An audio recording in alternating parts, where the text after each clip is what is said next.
Imagine your hair follicles as tiny factories. They don't just shut down because they're broken.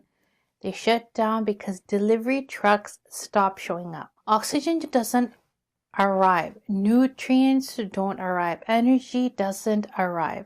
And today we're talking about the system responsible for those deliveries.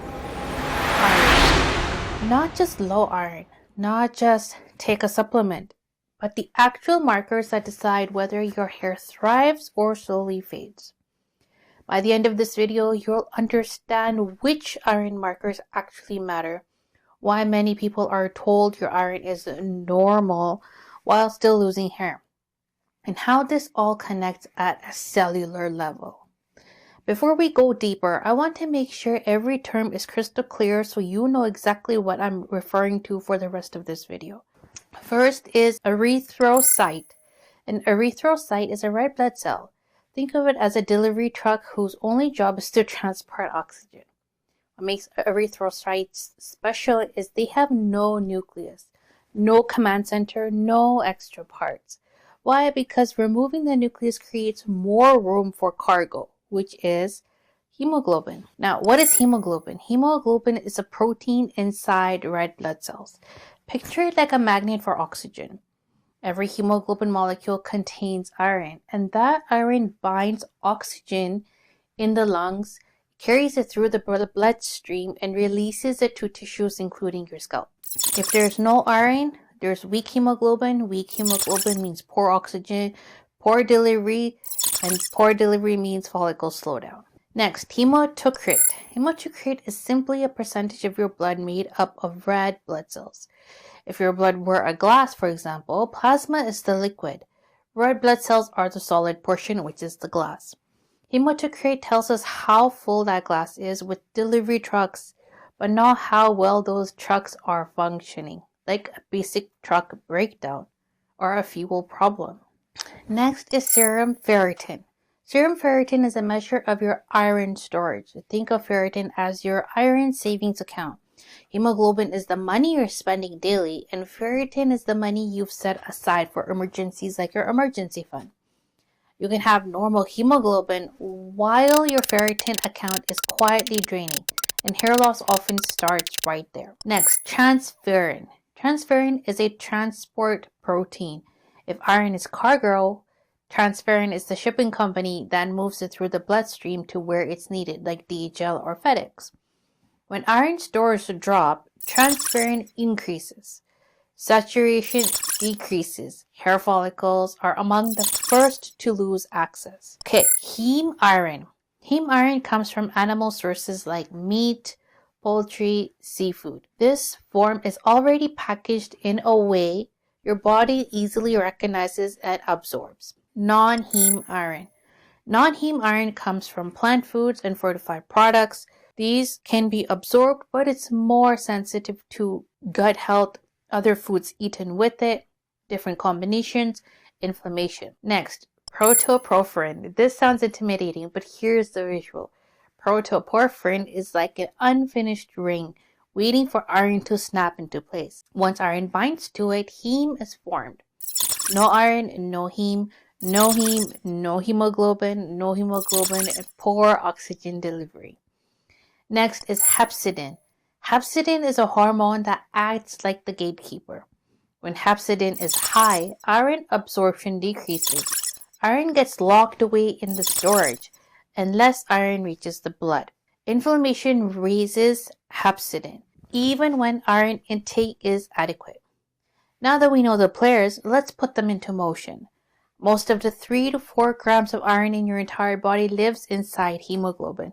The rest is stored as ferritin, hemosiderin, myoglobin in the muscles, and your body prioritizes survival over hair. So when iron becomes scarce, it doesn't shut down the heart or the brain. It starts pulling resources from non-essential systems. Hair is one of those first. Hair is a non-essential system. Here's the part most people never hear. You can lose hair before you even become anemic. Let that sink in. Your hemoglobin can look normal. Your hematocrit can look normal. Your doctors can say everything looks fine, while your ferritin is quietly dropping. and your follicles are slowly starving. Iron deficiency doesn't happen overnight. It happens in stages. The first stage is depletion of iron stores. Ferritin drops first. No obvious symptoms. Hair shedding often begins here. Stage number 2, iron deficiency erythropoiesis. Iron supply to bone marrow decreases. Saturation, transferrin saturation drops. Hemoglobin still appears normal. This is the danger zone for hair loss. And stage 3, iron deficiency, anemia. Hemoglobin finally drops. Fatigue, weakness, shortness of breath appear. Hair loss is now severe and prolonged. You're going to have pain in your legs. By the time anemia is diagnosed, hair follicles have already been compromised for months and sometimes years. Here's where confusion happens. Many labs list ferritin as normal starting around 13 to 15. That's why your doctors always say it's normal. But for hair growth, that number is often far too low. Many people don't see improvement until ferritin is significantly higher, above 100. On top of that, inflammation can artificially raise ferritin, making iron status look better than it actually is. So ferritin must always be interpreted in context and non-isolation. Iron isn't just a nutrient, it's a communication system between oxygen, blood, and energy. Hair loss is often not a surface problem, it's a signal. If you understand the signal, how iron moves, where it's stored, which markers change first, then you stop guessing and start seeing the full picture. If this helped you understand your labs, your body, or your hair loss on a deeper level, keep learning. The more you understand what's happening inside you, the better decisions you can make on the outside. And that knowledge alone can change your hair game forever. So here are the actions you can start taking today in this very moment. First of all, get your iron studies done by your doctor. Make sure you ask them for a complete iron panel, because if you don't ask them for this, they are not going to give you this. They're just going to give you ferritin, hemoglobin, and CBC. You need a full iron studies. After you've received your full iron studies, you need to make sure you know whether you have inflammation in your body. How are you going to know you have inflammation in your body? Your knees are going to hurt. Your back is going to hurt. When you wake up, you're going to feel really, really exhausted. Your face is going to feel bloated. Your stomach's going to feel bloated. Anything that you eat, your stomach will hurt.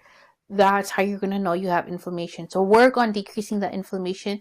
My go-to product that I always use is a drink that I make. I will list it in the description box below and I will put it up here.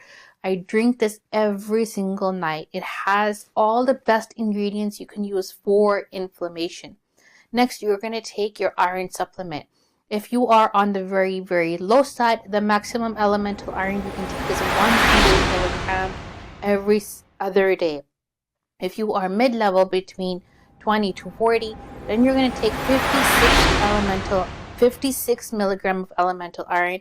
And if you are on the higher side, above 120, then you can take 20 milligrams of elemental iron every single day.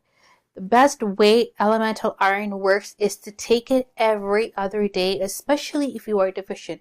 If you take it every single day, it has low absorbability in the body and it doesn't work as effectively as it will if you take it every other day.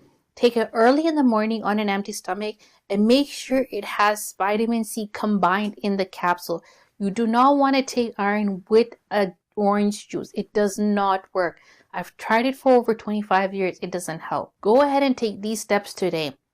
Start taking your iron supplements very, very seriously and start taking your diet very, very seriously. You want to decrease inflammation as much as possible and start doing this for the next 90 days.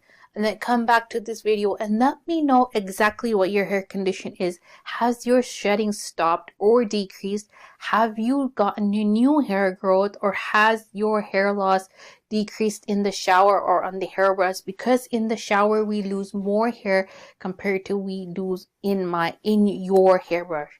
So if you like this video and if you've learned something from this video, then let me know in the comments down below. There is a free framework on my website. I will list it in the description.